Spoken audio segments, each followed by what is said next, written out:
नमस्कार दोस्तों। आजकल हमारी फिल्मों में हमारे ही धर्म का मजाक उड़ाया जा रहा है। कोई टॉपिक नहीं मिला तो रामायण के नए रूप के नाम पर बना दी आदि पुरुष जैसी बेहुदा फिल्में। नींव या जड़ से किसी भी तरह का खिलवाड़, किसी भी तरह की छेड़छाड़ बिल्कुल भी ठीक नहीं है।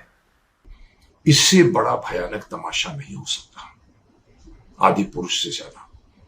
इससे बड़ा अपमान हमारे एपिक रामायण का नहीं हो सकता। ऐसा नहीं है कि ये पहली बार हुआ है।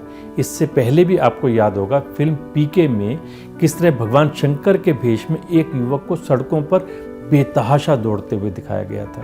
और फिल्म मेकर लीना मणिमेकलई की डॉक्यूमेंट्री काली के पोस्टर पर भी विवाद आपको याद होगा। उसके बाद ओएमजी में कांजी भाई ने किस तरह फिर एक बार हमारी आस्था के साथ खिलवाड़ करने की कोशिश की थी। और अब OMG 2 को लेकर फिर विवाद छिड़ गया है।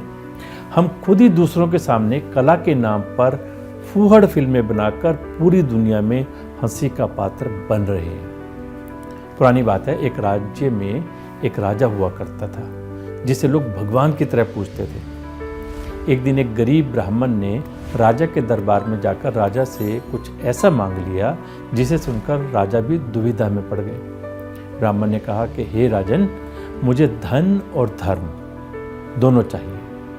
राजा अब सोच में पड़ गए कि धन और धर्म दोनों कैसे दे दूं। राजा ने कहा मुझे सोचने के लिए थोड़ा समय चाहिए। राजा की 2 रानियां थी। राजा ने पहली रानी के पास जाकर उससे पूछा कि हे रानी, आपको धन और धर्म में से क्या चाहिए? रानी ने फौरन कहा, महाराज, धर्म को लेकर क्या करोगे? अगर धन हमारे पास होगा तो हम सुख सुविधा और विलासिता का जीवन बिता सकते हैं, इसलिए मुझे धन ही चाहिए। इसके बाद राजा ने अपनी दूसरी पत्नी से सवाल पूछा। सवाल सुनकर रानी थोड़ा मुस्कुराई और बड़े विनम्र भाव से बोली, हे राजन, धन लेकर क्या करोगे? जब धर्म यानी कि हमारे सिद्धांत, हमारे संस्कार, विचार, मर्यादाएं ही नहीं रहेंगी तो धन क्या करोगे? इसलिए मुझे धर्म चाहिए।